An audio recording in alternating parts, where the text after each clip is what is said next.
Study IQ IAS, अब तैयारी हुई अफोर्डेबल।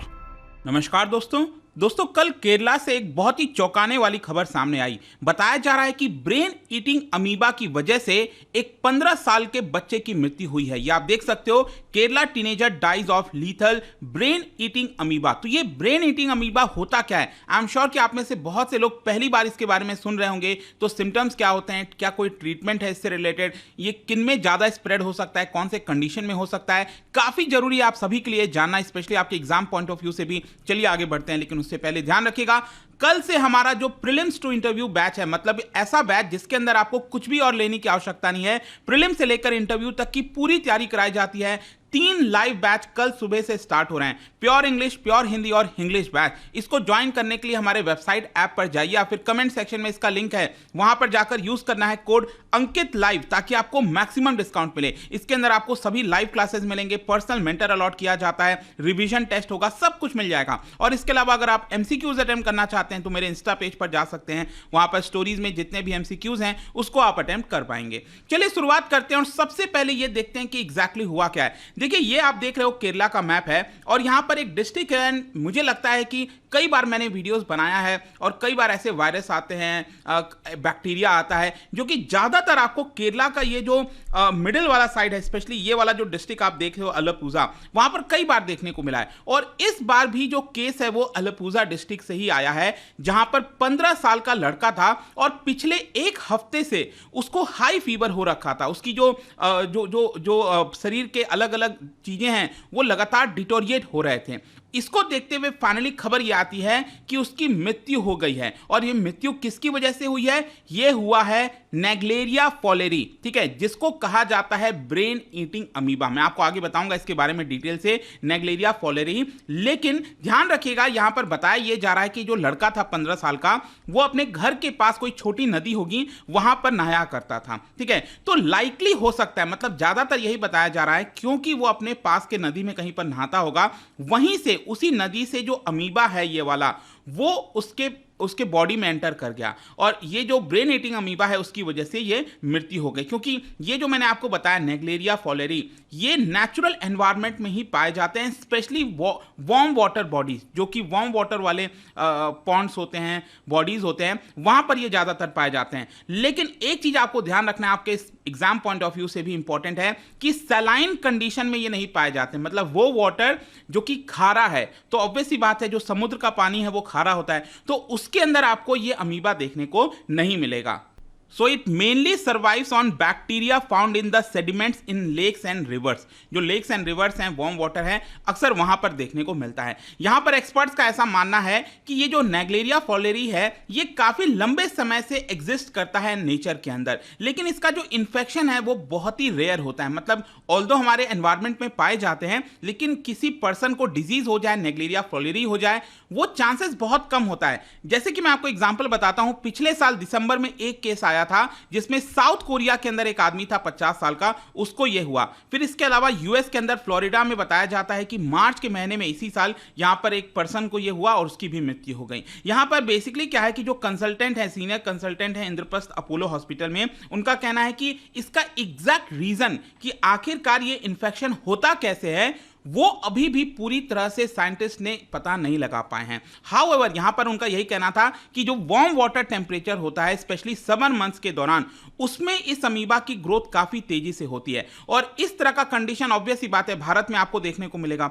समर महीने में, गर्मी के महीने में, और स्पेशली अभी बारिश हो रही है, तो इस तरह के कंडीशंस अच्छे होते हैं अमीबा के लिए और ये भारत में ज्यादा प्रॉब्लम क्रिएट कर सकते हैं। तो चलो इसको और थोड़ा सा देखते हैं। ये जो नेग्लेरिया फॉलेरी मैंने आपको बताया, ये एग्जैक्टली है क्या? देखो, ये एक सिंगल सेल ऑर्गेनिज्म है जो कि वार्म फ्रेश वाटर एनवायरनमेंट में पाया जाता है, जैसे लेक्स हो गया, हॉट स्प्रिंग हो गया, और स्पेशली वो स्विमिंग पूल जो कि प्रॉपर्ली मेंटेन नहीं किए गए हैं। स्विमिंग जो पूल होता है, आपको पता ही है कि उसके अंदर क्लोरीन वगैरह रेगुलर बेसिस पर डालना होता है, अदरवाइज वो इन्फेक्शन क्रिएट कर सकता है। तो ये आप देख सकते हो, ये माइक्रोस्कोप से ही आप इसको देख पाओगे, इतना छोटा होता है, सिंगल सेल ऑर्गेनिज्म होता है। और नेग्लेरिया का only one species, that is Naegleria fowleri, यही लोगों को इन्फेक्ट कर सकता है, बाकी इंसान को ये इन्फेक्ट नहीं कर सकता। फिर अब क्वेश्चन ये है कि कि क्या स्विमिंग पूल के अंदर, अब मान लो जो बहुत सारे स्विमर्स हैं उनको तो बड़ा खतरा हो सकता है। देखो ऐसा नहीं है, यहां पर स्विमिंग पूल में भी आप देखोगे जहां पर सही तरीके से चीजें मेंटेन नहीं की जाती हैं, जो मैंने आपको बताया क्लोरीन सही समय पे नहीं डाला जाता है,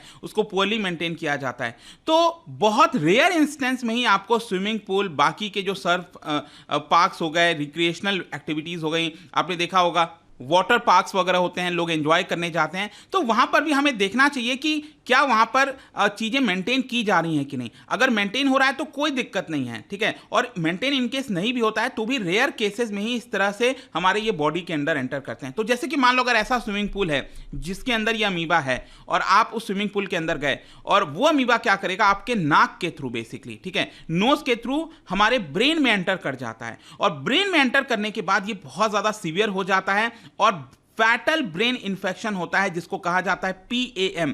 इसका मतलब हुआ प्राइमरी एमेबिक मेनिंजोएन्सेफेलाइटिस, ठीक है, PM इसको कहा जाता है। ये प्रॉब्लम क्रिएट होती है हमारे ब्रेन में और इसी की वजह से आगे चलकर मृत्यु हो जाती है बहुत ही जल्दी, ठीक है। तो ये प्रॉब्लम है। फिर अब यहां पर एक और क्वेश्चन आ सकता है कि इसका बेस्ट कंडीशन क्या है, अमीबा का सर्वाइव करने का बेस्ट कंडीशन।